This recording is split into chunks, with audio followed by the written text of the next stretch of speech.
जब प्रकृति और पुरुष एक हो जाते हैं तब प्रलय हो जाती है, विनाश हो जाता है, विध्वंस हो जाता है। लेकिन वही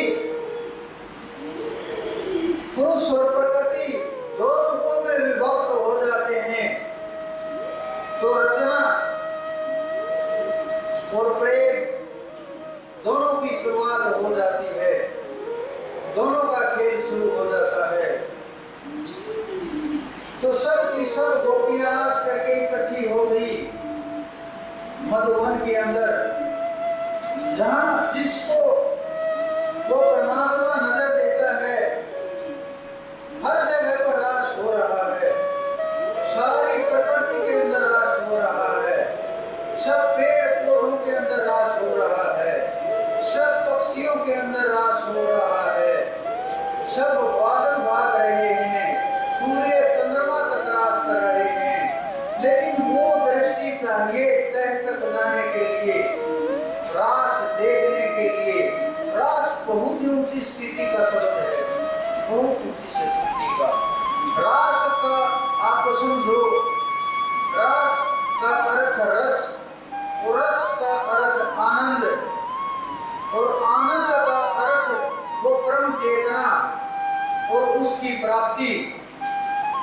तो जितनी भी गोपियां थी उतने ही उस परमात्मा ने, उस चेतना ने शरीर धारण किए और सब गोपी के साथ एक एक रूप में नजर आने लगा और सब के साथ खेलने लगा, क्रीड़ा करने लगा। लेकिन बड़ा गहरा खेल, शिव तक गोपी का रूप धर करके रास के अंदर प्रवेश के लिए मांग रहे हैं। कितनी ऊंची शक्ति होगी, कितनी ऊंची स्थिति होगी। सब ब्रह्मांड के देवी देवता सब पुष्प बखेर रहे हैं, अंदर खेल चल रहा है। ये खेल कोई वासना का नहीं था। आप ये वासना की तो स्थिति बहुत पीछे रह गई, बहुत पीछे रह गई। मैं ये भी नहीं कहूँगा कि ये वासना कोई बड़ा कार्य है, निषेध है, नहीं होना चाहिए, ये भी शब्द मैं प्रयोग नहीं करूँगा। क्योंकि वहां जो खेल हो रहा था हमने बड़ा नजदीक से अनुभव किया है। उस परम चेतना ने कृपा दृष्टि करके सब कुछ अनुभव कराया है। वहां स्त्री स्त्री नहीं रहती, हो जाता है स्त्री तो शरीर का भान ही नहीं रहता, अपने आप को खो देती है, अपना अस्तित्व ही मिटा देती है। रहती है तो केवल वो आत्मा जो उस परमात्मा को पाने के लिए तड़प रही है। हर स्थिति तक, किसी भी हद तक सब कुछ जो समर्पण कर चुकी है, उसने शेष कुछ भी नहीं बचाया। जिस प्रकार से सुदामा जी ने शेष बचा लिया था, छुपा लिया था, लेकिन जो रास के अंदर गोपियां पहुंची हैं उन्होंने कुछ भी नहीं छुपाया है। सब कुछ उस कन्हैया के अर्पण कर दिया है। जब सब कुछ अर्पण हो जाता है उसके चरणों में, वो जीव अपने आप ही स्थिति से उठने लगता है और शरीर भाव से दूर पहुंचने लगता है। जब शरीर भाव भंग होता है तब प्रेम की शुरुआत होती है। प्रेम के लिए भी दो की आवश्यकता होती है। प्रेम जो जिसकी स्थिति है द्वैत की है। कई बार आप लोगों ने भी अनुभव किया होगा, चाहे वो कुछ भी कहता रहे, जो साधु संत महात्मा है वो बिना सुने ही ऊपर से उतार देते हैं, क्या कहेगा छोड़ो, विचार तक नहीं करते। क्यों? क्योंकि वो उस समय अद्वैत स्थिति में होते हैं, वहां विचार भी नहीं होता। क्या होता है वहां? वहां कुछ भी नहीं होता, निर्विचार स्थिति। ज्ञान में, केवल प्रेम में वो एकाकार ही रहता है, खुद में ही ठहराव होता है, दूसरा वहां कोई भी नहीं रहता।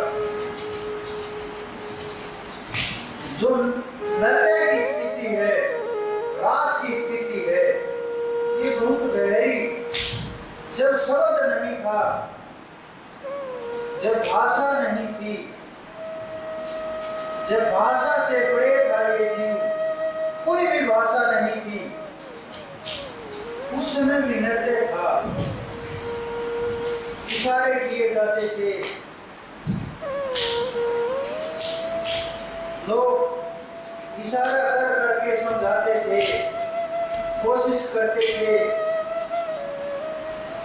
और दूसरा जो समझने वाला था वो समझ भी जाता था।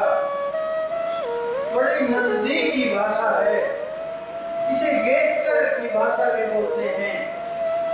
नृत्य की भाषा जीव के सबसे नजदीक होती है। अद्वैत और द्वैत के जो बीच का भेद है, बिल्कुल बीच की भाषा है ये द्वैत और अद्वैत है। क्योंकि शब्द भी नहीं होता, द्वैत में शब्द होता है, दो का भाव होता है, लेकिन नृत्य में, रास में अपने आप को भी खो देता है, केवल वही का वही रह जाता है और वही दिखाई देता है। उसी की ताकत है, उसी का सब कुछ है और सब कुछ उसी के अंदर खो जाता है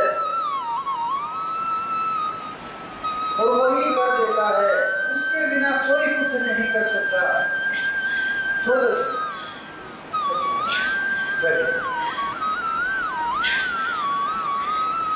वही सच्चा बादशाह है, वही पुकार करता है प्रेम की। जब अधरों के ऊपर वेणु बजी, दौड़ी चली आई मधुबन के अंदर और शुरुआत हुई। आपने हनुमान जी का चरित्र बहुत देखा होगा, सुना होगा, पढ़ा होगा, चलने की कोशिश की होगी, लेकिन जो शब्द गोपियों के थे, उन शब्दों का हनुमान जी ने हमने नहीं सुना, आज तक प्रयोग किया होगा, नहीं ही कर सकते, क्योंकि उनका भाव दूसरा है। वो स्वामी और सेवक का भाव है, वो बिल्कुल अलग रास्ता है। वो तो एक शब्द भी नहीं बोल पाएंगे। जब वो चलते थे, सेवक दौड़ दौड़ करके आगे पीछे मुड़ मुड़ के राम को देखते रहते थे। कितना भक्ति भाव होगा, कलाएं कम नहीं थी। हम ये नहीं कहेंगे कि हनुमान जी शक्तिशाली नहीं थे या श्री राम से कमजोर थे या ताकत में कम थे, लेकिन